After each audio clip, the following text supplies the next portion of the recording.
All right, I want to talk about something that's been brought up a lot this past week, especially since the official confirmation that Age 1000 is Dragon Ball Xenoverse 3, and I want to pick you guys' brains with this. So in the comments of this video, let me know where you stand with this, and also like the video to get it out as many people as possible so we can get more of a sample size with this. But something that I've been seeing a lot is why are you so hyped for Xenoverse 3? It's just gonna flop like Sparking Zero did. Well, for starters, Sparking Zero didn't flop. While it did not meet a lot of people's standards that they expected or expectations, it still was a great game, and it still delivered success that Bandai was looking for. That's why they're still updating the game. It's very, very different in this situation than what Xenoverse is. And the main reason why is because Xenoverse figured out the formula a long time ago. Sparking Zero was reintroducing a game for the first time in 20 years. I guess 17 years at the time. First time in like 17 years in the online world that is 2024, 2025. And it just didn't quite meet... It didn't meet the standards that we all expected. But that wasn't why it, like, quote-unquote, failed. Let me not even say failed because the game didn't fail. I just say it didn't meet people's expectations. The main problem with Sparking Zero at launch is the fact that there was nothing to do. There was nothing to do in the game. And I know some of you guys who are online ranked demons are like, what are you talking about? I have millions of hours on online. That's because that mode is catered to you. The same way I bought Dragon Ball FighterZ years ago to play online, I was fed. But somebody that doesn't play fighting games bought Fighters, and they were like, wow, I have nothing to do here because I don't want to go online and get juggled around. Arcade mode sucks, story mode sucks, why did I buy this game? This happens all the time. The problem with Sparking Zero is, you know, the first couple of weeks were great, but then people figure out a way to be annoying. They were basically running out the clock, flying up and down, abusing a bunch of bugs and just play styles, and they just fatigue people. So when they got offline, they went to other modes and realized, wow, there is nothing to do in this game. I hate it here! Sparking Zero story mode sucked, let's be honest. The cool things that they did was so limited. Like Gohan Black, I feel like the game should have been all what-if scenarios that like just tested the waters of what they can do in the alternate storytelling of the Dragon Ball world. But for some reason, they didn't really do that. They threw in a bunch of slideshows and then a couple cool moments. That's about it. But it's not worth, you know, the $70 to just play that once. Custom Battle was ass. Cool concept. But the problem was all the cool missions were buried by Kaba. Like, people just aren't creative, unfortunately. So when Custom Battle came out, the top of the playlist, every fight was just Kaba versus Gogeta, Kaba versus Gogeta. Bro, stop doing that. It's already out there 1,000 times. You adding your mission as well is not going to add anything else to it. And all it does is bump down all the cool stuff that got buried. So Custom Battle was just a mess. So can't play Custom Battles, can't play story mode, can't play rank. What did you do? Nothing. You put the game down. It became a paperweight. That's why people are hyped right now for Sparking, because they're finally adding missions that we had in Tenkaichi via free DLC, like Mission 100 and survival mode and all the cool stuff coming out this summer. People are hyped for Sparking again. Yes, it should have been in the game day one. No one disagrees. But at least we're getting it finally, you know? And now you're going to see a big resurgence of Sparking Zero where people are going to be like, wow, I have stuff to do. If I'm not enjoying online, I can go do this. That's what Sparking Zero is missing. And the reason why Xenoverse is going to be different, and before I start, Xenoverse will fumble something. Let's be honest. It's Bandai. They fumble something all the time. Because when you make a game of that massive scale, there's going to be an issue somewhere. But the beauty of it is there's so much things to do in a Xenoverse title.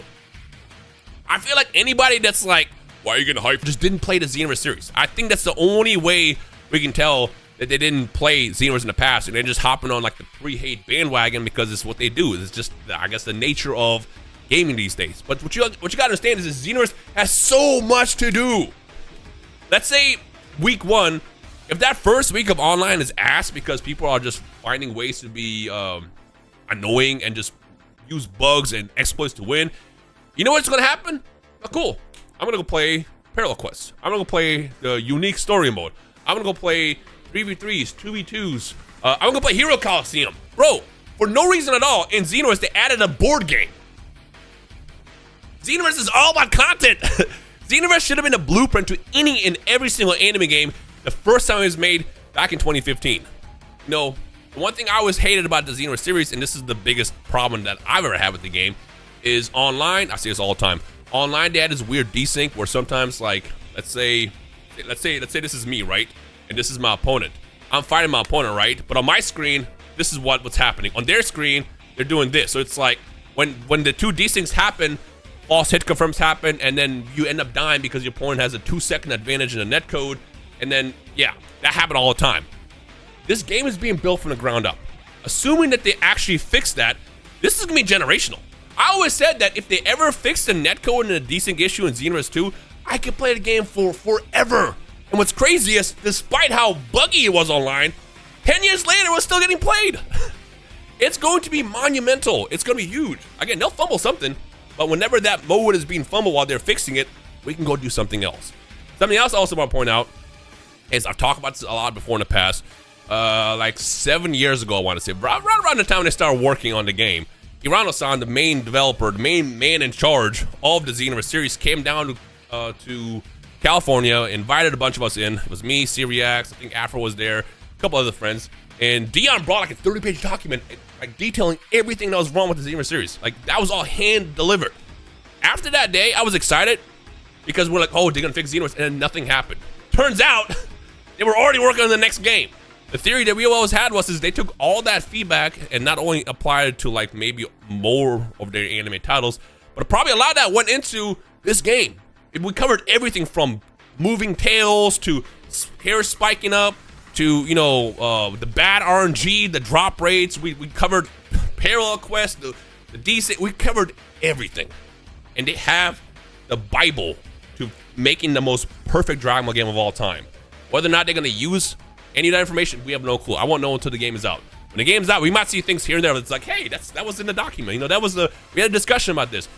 That's another reason why I'm also hype about it, because I know that they literally have it. Because it wasn't even one of those things where the developer was like, cool, yeah, we'll fix it, and went home. No, we were in that room for like hours. We were in that room with hours detailing everything. There was so much writing, and it was just nonstop. It was a great meeting. Unfortunately, nothing came with that with Xenoverse 2, so we were disappointed. But again, this matches up with around the time when they said they started working on the next game. So that's another thing that I'm hyped about, is because I know that that's there. But the big thing is that I want to highlight is the fact that there's so much to do in the game that if something just doesn't work, something else will. And again, in the past, it's happened with all these Dragon Ball games. When something wasn't fun to somebody, there's something else to do. Xenoverse as a game should always be a blueprint to every single anime game that not just Bandai, but everybody that makes anime games should always focus on. Because if you give us a bare bones game where there's only one thing to do, it's gonna fall apart. It is, because at some point something annoying is gonna happen that's gonna piss people off, and then they don't play anymore. And when there's nothing else to do, it becomes a paperweight. Now again, I do think that there's gonna be some kind of fumble here and there. Something is gonna get messed up. Something's gonna be buggy. Something won't be up to par to our quality standards. But again, comparing it to something like Sparking Zero and past anime games, I think to me is crazy. I know why people are skeptical, and you're more than valid to feel that way. But again, I want to point out is like they figured out the blueprint to this game years ago. With Sparking Zero, they did. It was literally reintroducing the game for the first time again in a long time, and that's what led to it not being up. I mean, honestly, I'm gonna be real. If they would have dropped Sparking Zero with more content, like imagine if they dropped Sparking Zero like this year, and included like Mission 100, Survival Mode, and this brand new like Dragon World Mode, whatever, it would have been received so much better than how it was in the beginning. It came out too early, unfortunately. And shit, that might even happen with Xenoverse. They might be releasing the game too early, despite it being in production for like 7 years. They might release it too early and then fumble something. But again, they're not gonna fumble it empty. We're not gonna walk into Xenoverse and see like one thing to do and be like, damn, I waited this long for this. No, they got the formula right. They figured it out a long time ago. And Hirano-san, bro, Xenoverse is his baby. He's not gonna deliver Xenoverse in some like, yeah, let me change everything type of way. I mean, that's what I want to point out that a lot of people don't give Xenoverse credit for is a lot of times people that don't play anime games, they'll always like talk down to Xenoverse and be like, just another anime game, you know, there's no skill or talent involved. Bro, there's a big like skill ceiling in Xenoverse that was great. There was so many things you can do. And by the way, something else I want to point out is people always say, I hope key canceling gets patched out. Key canceling was part of the game, dog. A lot of people will always bring up key canceling because at some point, I don't know if YouTubers started like a campaign against it or something, but key canceling has this like weird percentage of the player base that like hates it for some reason, and they're like, it's just an exploit. I can tell you, I was in a room with the devs, and they designed it that way. The whole point of key canceling is to make the fights faster, to recover faster, to give you more movement options, and that's like when you learn all of the little things that Xenoverse has as a game, you're like, damn, like for an anime game, it's got a lot of things you can do, and that's what made it so hype, bro. Like this is big. Like Xenoverse coming out, it means something to me. If that's you too, say something. Say it means something to me in the comments. Again, I understand why people are skeptical. You know, it's not a lot. It's just I've only been seeing like a handful here and there, and it's very, very valid. Again, I want to point that out. But at the same time, you got to understand the Xenoverse formula has been figured out a long time ago. And if we walk into this game and there's no desync online, oh my God, that game is literally a dream, a literal dream.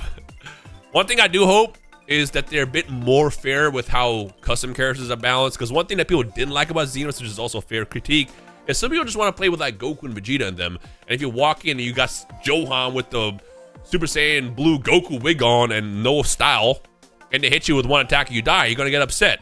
I do hope that that's a bit more balanced and fixed up. But I will say that wasn't our initial information that we gave to the developer years ago. Like they know what to do. They know what not to do as well. You know, I hope crossplay is a thing. You know, it's another thing that's up in the air. I'm not gonna hold my breath on that one because I've seen how they've done, you know, their games in the past. And the only reason why Breakers ever got it is because Breakers was so dead that they needed it. It should just be a standard at this point. But my point is there's a reason why we're so excited for Xenoverse. It's way more special to us than a game like Tenkaichi that we grew up with, because Xenoverse is the first like online Dragon Ball game that like really had motion, if that makes sense. Like, yes, Raging Blast, you can go online Burst Limit, you can go online in all those games. But Xenoverse was the first time where you were like, there was like a real community behind, like a real, not to say that the other games didn't have community, like, don't twist my words. It just, Xenoverse was just way more special because it started creating like YouTube channels. This is where I came from. Xenoverse made me. Xenoverse was like the big start I had on YouTube. It wasn't Dokkan. I played Dokkan at the time, we know when it came out. But Xenoverse was really like launched my channel to the next level. It created a lot of content creators as well.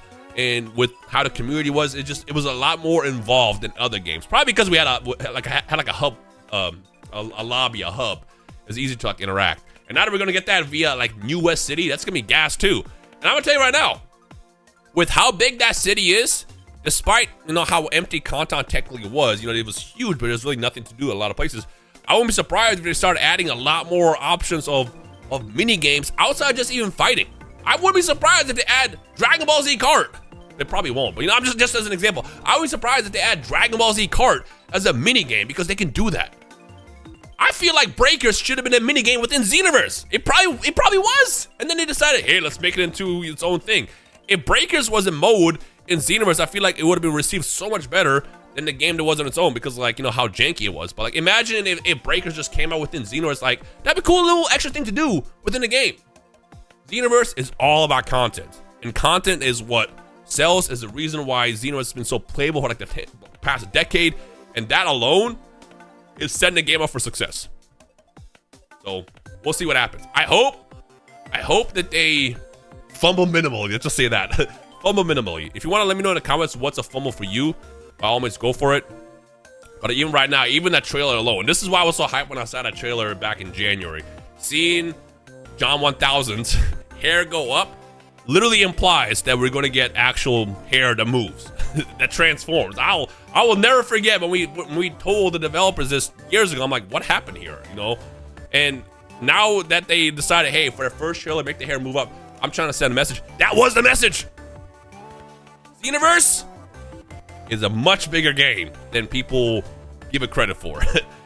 Even if you played, it's a much bigger game than you think. And because of that alone, I feel like that motion is going to set the game up for crazy success when it comes out in 2027. Yeah. Anyways, hopefully, you know, when we get more information, it's nothing bad, nothing like, with X, Y, and Z. But we'll cover all that as we get it. And also something else I want to toss out is there were some fears that were tossed out online that there's no custom created characters. There is. The same way they promoted John 1000 is how they promoted all the past characters. Like, I think the name was Mirai in Xenoverse 2, and then Ace in Xenoverse 1. Like, you get to change your character, you know. That's also going to be there. And then some people speculate we're not going to get, like, they're going to take away racist because we haven't seen an initial trailer. That's all going to be in the game. Like, Hirano is not the guy that just removes features for no reason, especially with how big the PlayStation 5 and the new Xbox is. They were limited in the PS4 back in the day, but they're not as limited on next gen. That's why we're doing next gen only for this. Like, you don't got to worry about that. That said, hopefully I'm not wrong on that one. We'll cover more as we get more information, but let me know your thoughts, where you stand with this, and hopefully this like explains it a lot better. But I also know with discussions like this, I already talk way too long. Someone's gonna watch the first minute and go, nope, Xenoverse is gonna be next Sparking Zero. Watch, it's gonna fail, yada, yada, yada. Even though Sparking Zero didn't fail at all. It sold a lot of copies and it's still selling and people still play it. And they're still also pushing it. Just because you don't play it anymore doesn't mean the game is a failure. That said, let me know your thoughts if it's been discussed, and I'll see you guys in the comment section of this video.